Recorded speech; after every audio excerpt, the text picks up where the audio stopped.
Nobody has ever dreamt of becoming a Mamata Banerjee or a Jayalalitha or an Indira Gandhi. Oh, forget it. Nobody can even genuinely come into power unless, say, the union government appoints them with a union cabinet berth. What is your assessment of the current government in the state, in our state? We'll have to ask them if they exist. I'm not sure if they know. Look at that stadium Stampede, that RCB stadium Stampede. Completely avoided. Correct. Total mismanagement of the state.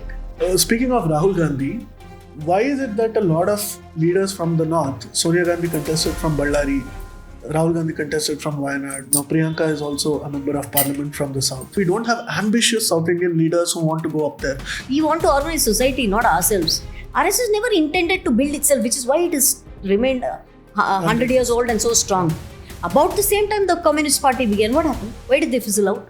I thought women were not a part of RSS. Priyanka keeps telling. What does Priyanka again know? Has he even come into a Sharan? There is a Durga Vahini there also. Maybe he should meet them. Durga Vahini, which is trained.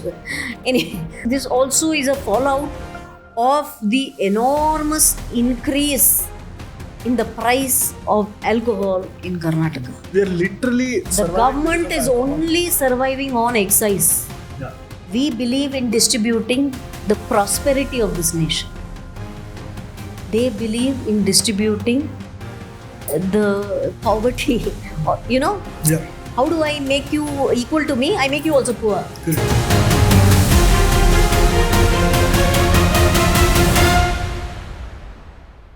A lot of people find this pen drive and CD culture in Karnataka very disgusting. And it's continued again and again, and irrespective of party, all this happens while women take a back stand. The most that, let's be very realistic, the most that a woman can do in Karnataka politics is become Minister for Women and Child Welfare. Nobody has ever dreamt of becoming a Mamata Banerjee or a Jayalalitha or an Indira Gandhi. Oh, forget it. Nobody can even genuinely come into power unless, say, the union government appoints them with a union cabinet berth or something like that. I will not say that the women have not had aspirations. I will not say that the women have not been worthy. Like you said, maybe... one thing you have to accept. Yeah. And I don't know. See, we are Modi Bhakt and we accept it. Yeah. You call us what you want.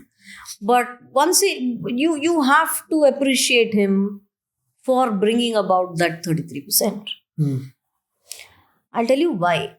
Whatever said and done, it's a man's world. Yeah. Right? Politics is. Yeah. As long as there are no reservation, it remains a man's world. Correct. The reason being, politics is not a 9-to-5 job. So the woman innately has some restrictions. Social restrictions, let's call them. Or maybe self-imposed. I don't know. One of the two. You will not be able to step out in the night as they do. Right? That is one. Why is it that wives make it? Why is it that daughters make it? Even in South India, we've had wives and daughters. Yeah. Right? But not, that one woman from nowhere. Correct. No, even in BBMP, we had 50% reservation, but we know that most of them were wives and daughters. Yes. The reason for that is this social restriction of it. You can be mentally available 24 hours, but can you be physically available 24 hours? Maybe today's woman can, right? But 20 years ago, she could not have, or say even 30, 40 years ago, or however far back you go. So, this was one. But you did have a Motama in Karnataka too, who rose from nowhere. Very humble Dalit background. So there have been women like that, but not enough to become chief minister. That is one. The second thing is, why is it wives or why is it daughters, is also because Indian politics is still largely caste driven. No? Correct. So you were talking of wives in BBMP. What typically would happen in the BBMP seat allocation? Constituency is reserved for women. Correct. What is the jati? There's a reservation thereafter too. Not all are women general. Just as not all seats are men general. Yeah. Women also, you have SC, you have ST, you have OBC, you have reservation, and then you have the general category. So invariably, if the man did not get the seat, Yeah, then his wife would, right? By virtue of the caste. yeah. So I think these are battles that women, these are adversities that women in South India or all over the country. See, one chief minister does not essentially, see, you can admire them, appreciate them for what they rose to become.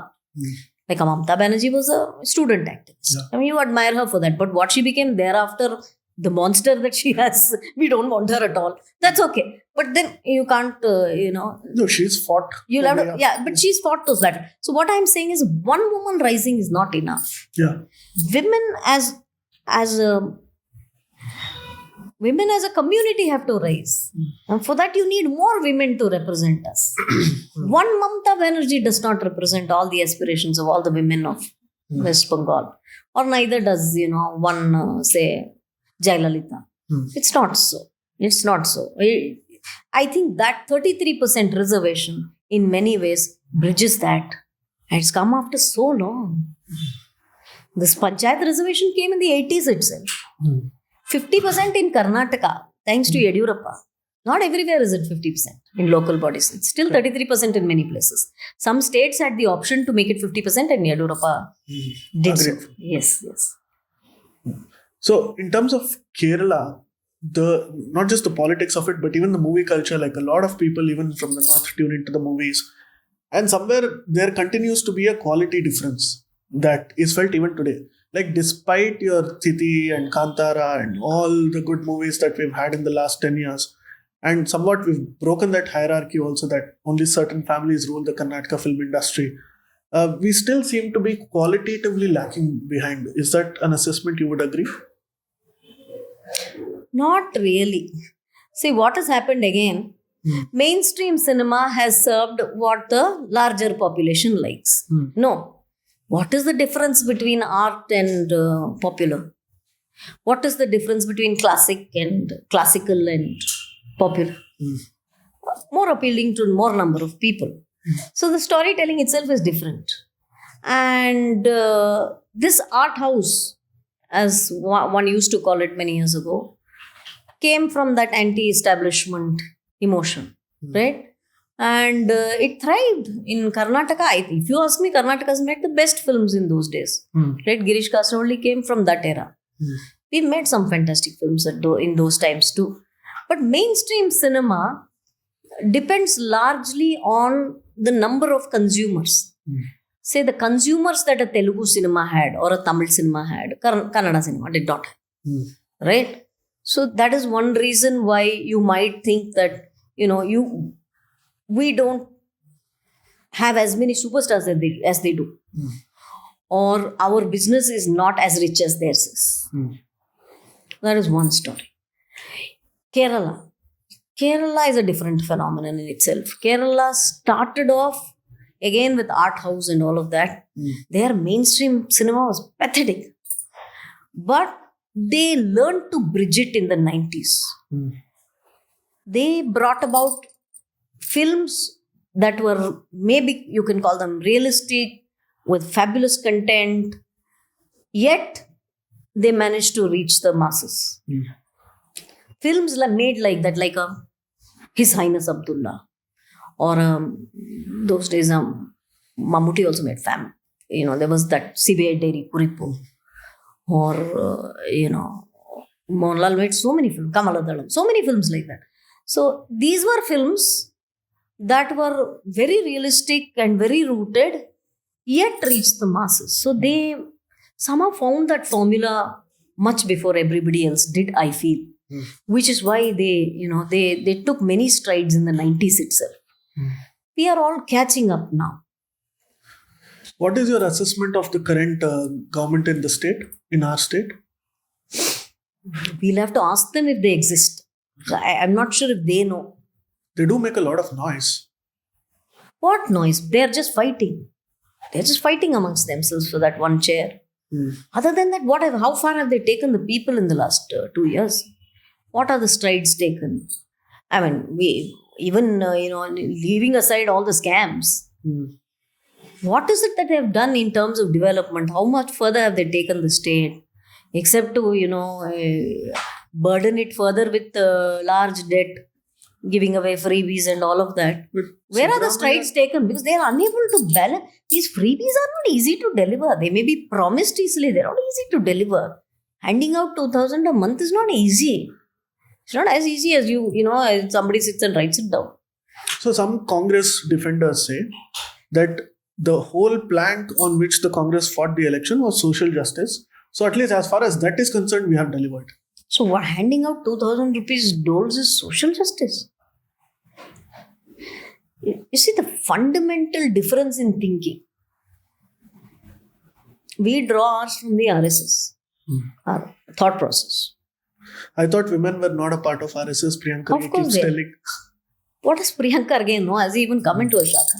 Women are very much part of RSS. There is a Rashtriya Sevika Samiti that he doesn't know of. I'm sorry. There is a Durga Vahini there also. Maybe he should meet them. The Durga Vahini, which is trained. Anyway, so there is a philosophy that BJP draws. Forget the gender here. There is a philosophy that BJP draws from RSS, which is of Hindutva. I am carefully calling it philosophy, not ideology. Okay, So ideology can change. correct. You may be, in thought a socialist. You may become a capitalist. Yeah. These are ideologies are, they change with times. But philosophy remains, dharma remains, right? That is not changing today, tomorrow, yesterday. So basic philosophy is to organize society, not organize themselves. RSS is not looking to build organization. Priyanka Karge keeps asking, you're not even registered. Why would we register ourselves? Yeah, we don't want to register. We want to organize society, not ourselves. RSS never intended to build itself, which is why it has remained 100 years old and so strong. About the same time the Communist Party began, what happened? Why did they fizzle out? Why did that movement fizzle out? Why is this movement growing? Is because there is no personal agenda. So, the larger philosophy is to organize society, to rid it of social inequalities, and to bring the society from where it is, elevate society at large, not any one group of people, to elevate society at large. Very simply put, my brother-in-law is a very senior Karyakarta of the RSS. I think now 65 years or something. He's about 86. He says, ನಾವು ಶ್ರೀಮಂತಿಕೆ ಹಂಚ್ತೀವಿ, ಅವರು ಬಡತನ ಹಂಚ್ತಾರೆ. There's a difference, no? We believe in distributing the prosperity of this nation. They believe in distributing the poverty. Yeah. How do I make you equal to me? I make you also poor. Correct. Why don't I bring you up to my level? No? Yeah. Make you an entrepreneur. Yeah. So there is a fundamental difference in philosophy, in the way we look at it. And Congress, unfortunately, or whatever, they have been left-leaning, they've been socialist thinking. They have, both Nehru and Indira Gandhi looked up to Russia as the greatest force. So they've brought that philosophy with them, right? Of bringing down the average. We believe in raising the standards. So there's a fundamental difference in thought process. Hence, the approach to all policies. GBA elections are coming up, and obviously there is a lot of anger against the state government. The BJP is pinning its hope. They want to do very well. What would you offer as an alternative to the existing ruling party in the state? No, the ruling you party do in something Karnataka is not thinking about Bangalore. Because at all. every other week, DK Shivakumar or Rene Harris, a few people, they keep announcing different projects. No, they can keep posturing. Bangalore needs governance, right? Projects come later. Bangalore needs governance. And Bangalore is entitled to local self-governance, Baba. We are entitled to have our own governing body. Just as it was, you have to go back to Gandhi and, because the Congress, whatever, they idolize him. So he's the one who said you should have local self-governance. No, why don't they have local self-governance? Karnataka, Bangalore is entitled to its local self-governance, which they have denied us for so long. And, stating that, the GBA needs to be formed, the delimitation needs to happen. Now the delimitation has happened, the reservations are happening. So they've just been finding reasons to push it. I think Bengaluru deserves local self-governance, right? And somehow, Bengaluru has believed in the politics of BJP, largely.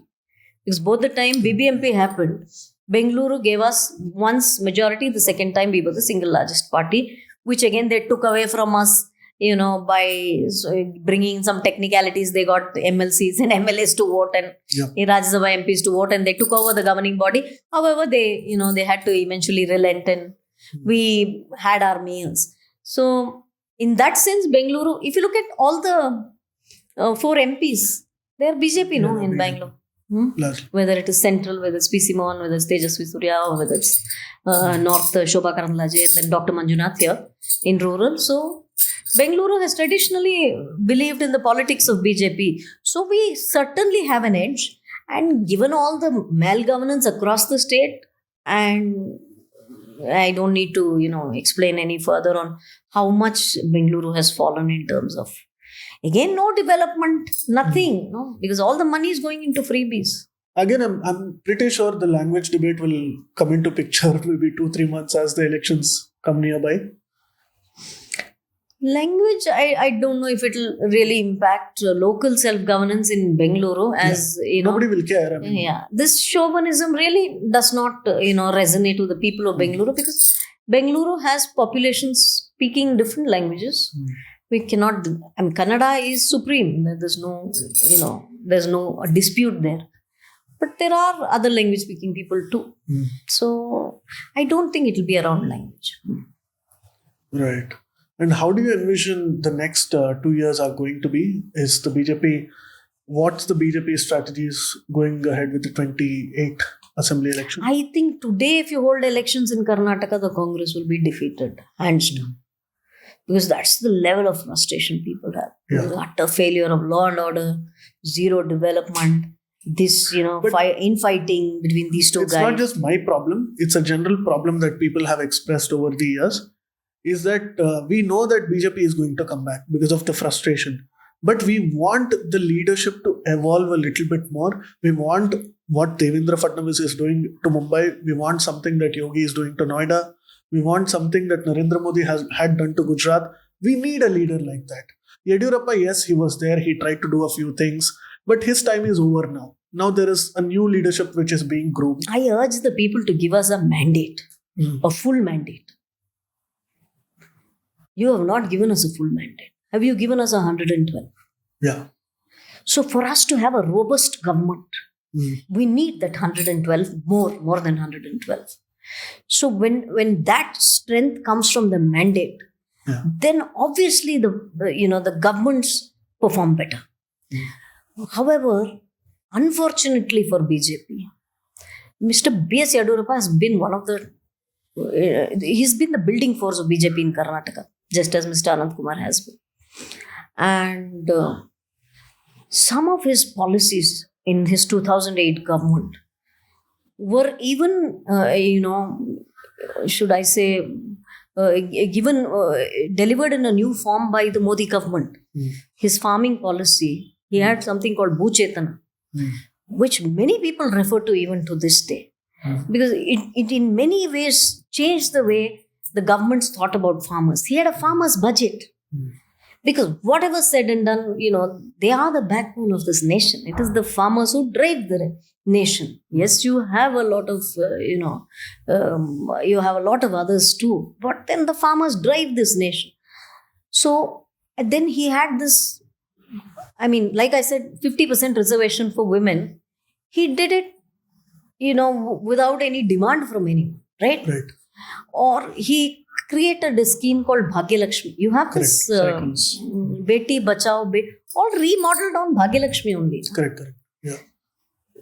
Because in a nation that had the problem of female infanticide, where people would kill female children because they were female, So he gave them a Bhagya Lakshmi. So these were radical policies that he brought about that would change the manner in which society thought. It's unfortunate for us that both times he didn't get the mandate. Yeah, He was always deserved. struggling for power. So yes, so give us mandate is what I asked for. Give us what you have given Fadnavis. Give us what you have given Yogi Adityanath. Then ask us questions. Hopefully that will happen. Of course, we have to end this speaking about dynastic politics, because obviously every party in Karnataka keeps on promoting them.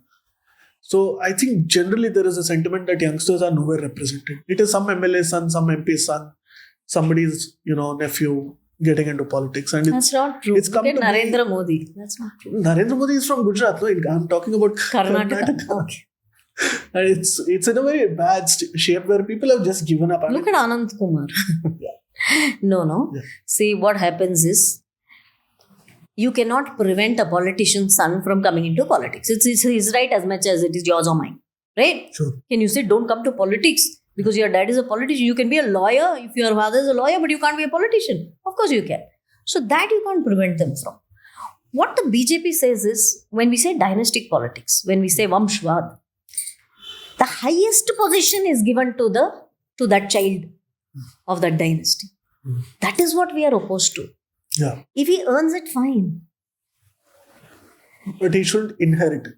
He cannot inherit the position of the prime minister of the country, no, or the leader of the opposition. You cannot inherit that. You can get your father's seat and win an election with your might. See, I'll give you an example of Basavaraj Bommai. His son did not win the election. Yeah. So, win the election and then come into the fray. Yes, you are accepted. You are an equal player at that time. Now, you can't say, oh, he got a seat because he's somebody's son. I didn't because I am not anybody. See, that's an adversity you have to face, right? In every profession, right? If your father is not a doctor, you will not have a hospital handed out to you. You will have to build your own. That's okay. The question is getting that, the position, like Udayanidhi Stalin cannot be anything but chief minister. Correct.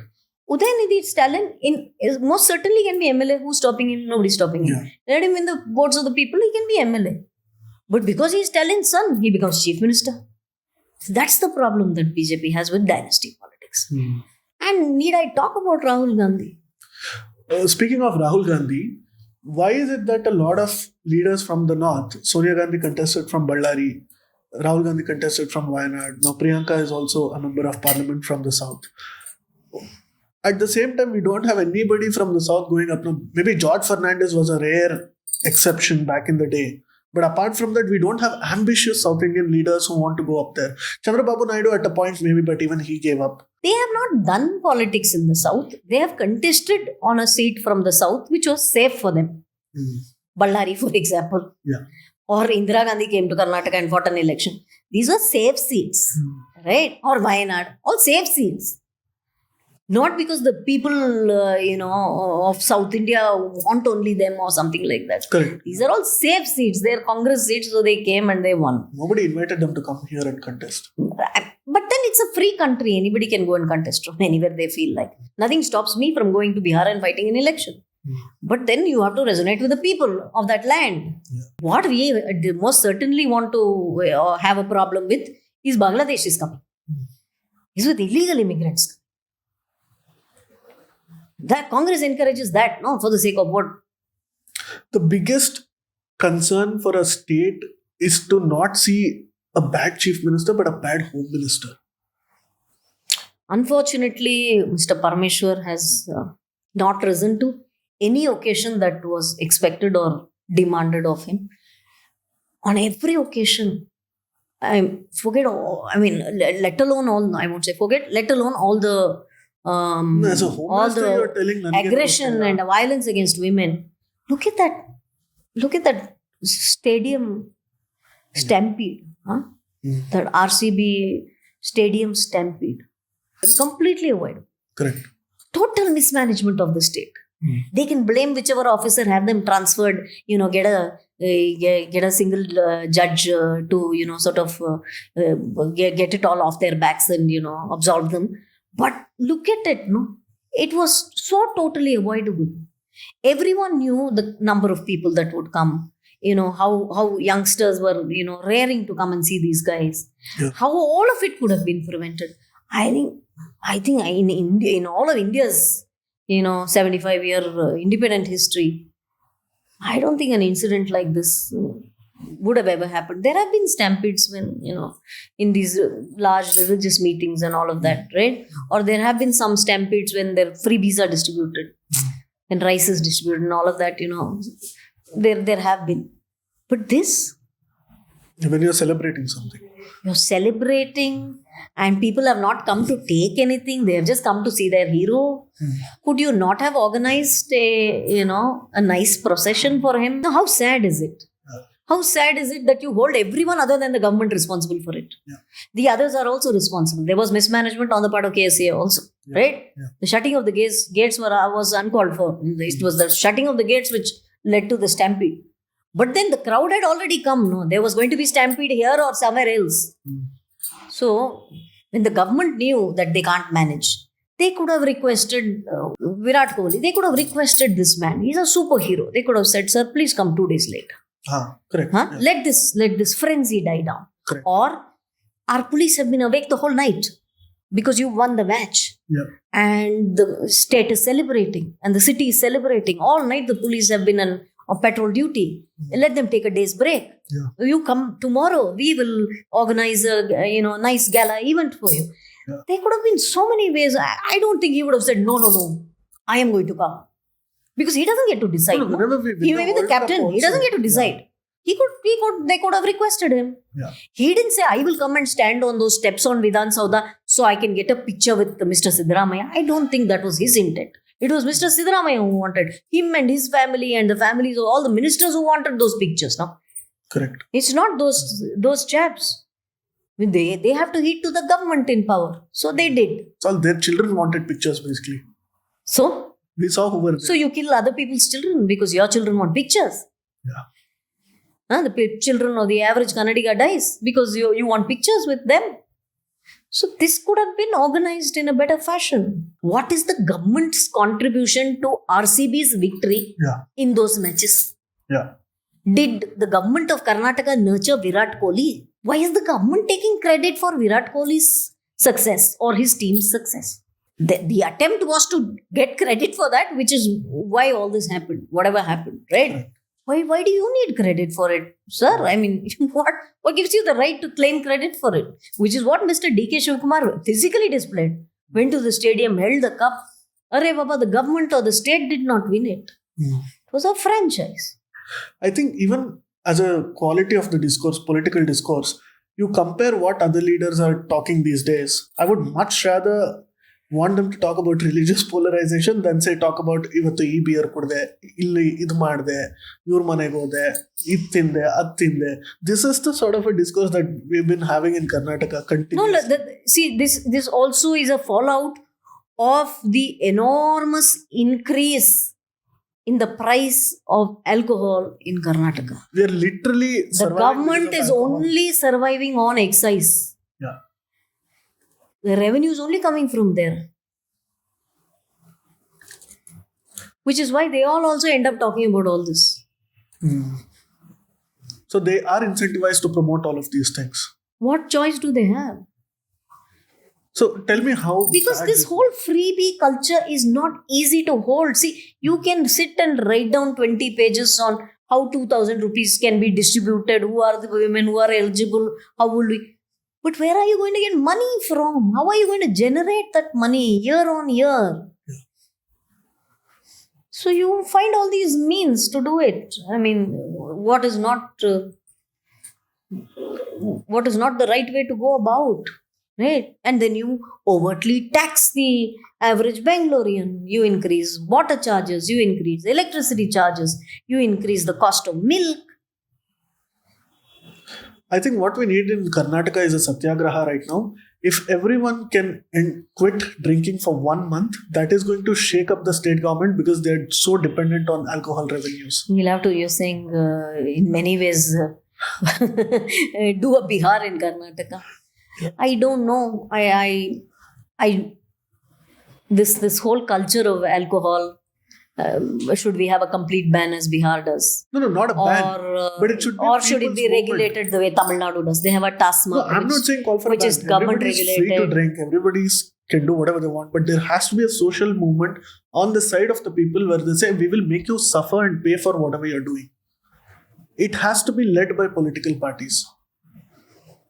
We need some sort of political sobriety. parties Will cannot not rally do it. on the back of this cause, but most certainly on the back of the failures of the government on multiple counts. Yeah. Show me one development project, no, all over the state. I won't even say Bangalore.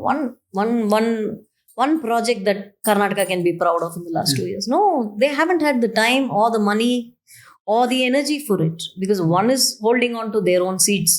The second is this freebie. Correct. That's that's making them pay very heavily. And also, like I said, all other costs have gone up in the state. You know about the metro price, huh? Yeah, ridiculous. Wherever I travel in Delhi, I don't spend more than 40 rupees in a day. See how unscientific it is. Yeah. Now, ನನ್ನ ಮನೆಯಿಂದ ಜಯನಗರಕ್ಕೆ ಹೋಗ್ಬೇಕಂದ್ರೆ 85 rupees one way. See how unscientific it is. Yeah. And it's just 12-14 kilometers at most, not more than that. Okay. I would much rather put fuel in my vehicle and go there for that money. So what is it that the government must do? The government must work on public transport. Does it do it? No, it 100%. doesn't. We don't have anything. How will you work on public transport if you are giving free tickets to women to travel? Do you know the condition of the buses in Karnataka today? Have they got the necessary maintenance and repairs? Do they get the spares they do? Are they doing the same number of routes as they were? All of that is compromised Yeah. because you are allowing women to travel for free. Yeah. See, if a route, say from Majestic to Jayanagar, if you had 10 buses doing that route, it is reduced to 5 or 6 Yeah. because you don't have that many pliable buses in good condition. So that is compromised, no? Repairs are compromised. The human resources are compromised. They are overworked. So completely, you can subsidize as a nation. Should you give anything completely free? Is something that everyone needs to sit and think about. Subsidized, yes. How else do you bring the marginalized to the mainstream? You subsidize it for them. No, I mean, that's what a sensible policy maker would think and do. Yeah. 100 rupai iro kade, make them pay 50 rupees. Correct. What did Modi ji do? He gave gas for free. Correct. Only the Solar first is on cylinder. subsidy. Yeah. Only the first cylinder. Correct. He's not giving gas for free for life. Yeah. He's giving food grains for free. Yeah. It's like the geo strategy. So you'll have to think like that. Completely free, no. Let them, they'll have to pay a price for it. Like you have Ayushman Bharat, you contribute something, no? Yeah. It's like how parents help us transition from a college environment to a work environment. We need some support, but we can't You take need a everything for subsidized free. environment. Yeah, not correct. because in a country like India, because like I said, I mean, there are so many communities that are marginalized. There are Otherwise, if I'm getting something for Regions free, I marginalized. treat that as entitlement. ನನಗೆ ಇದನ್ನ ಏನಕ್ಕೆ ಸಿಗ್ತಾ ಇಲ್ಲ ಅಂತಾನೆ ಮುಂದೆ ನಾನು ಕೇಳೋದು. entitlement ginta. See, there is that argument about how the entire service industry in South India Yeah. has very few South Indians left in it. Right. Yeah. Farm laborers. Very few farm laborers are left in villages. Even the labor is coming from the north, even for agriculture. Correct. For construction. Yeah. Entire service industry. How many people do you see? Yeah. So You give them enterprise. Don't make them, teach them fishing. Don't give them fish. Yeah. That's what a nation should strive for. That's what a government should strive for. But Congress has always believed in this kind of culture, no? Appeasement, welfare. Correct. Anyway, wishing you the very best. I'm sure your party will come out with flying colors in the elections that are about to come. So if there's any one message that you would like to give, I think you can give it to this. What That's message do I have? I don't know why they should vote for you, why they should watch this podcast. Oh, why they should vote for us? Yeah. I think they have seen the amalgam. Why did they throw the Congress out in the center in 2014? That's precisely why they should vote for us in Karnataka too. And the people have seen how far the Congress party can go, how corrupt it can get. And, the volume of corruption, the magnitude of corruption that the Congress party has done, has been doing, continues to do in Karnataka. And look at Telangana and the appeasement politics, how they divide us in order to rule us, how they will favor some communities, how they will treat the majority with disrespect, and all of that. We believe in Sabka Saath, Sabka Vikas, Sabka Vishwas, Sabka Prayas. Thank you so much. It was very nice talking to you. Thanks.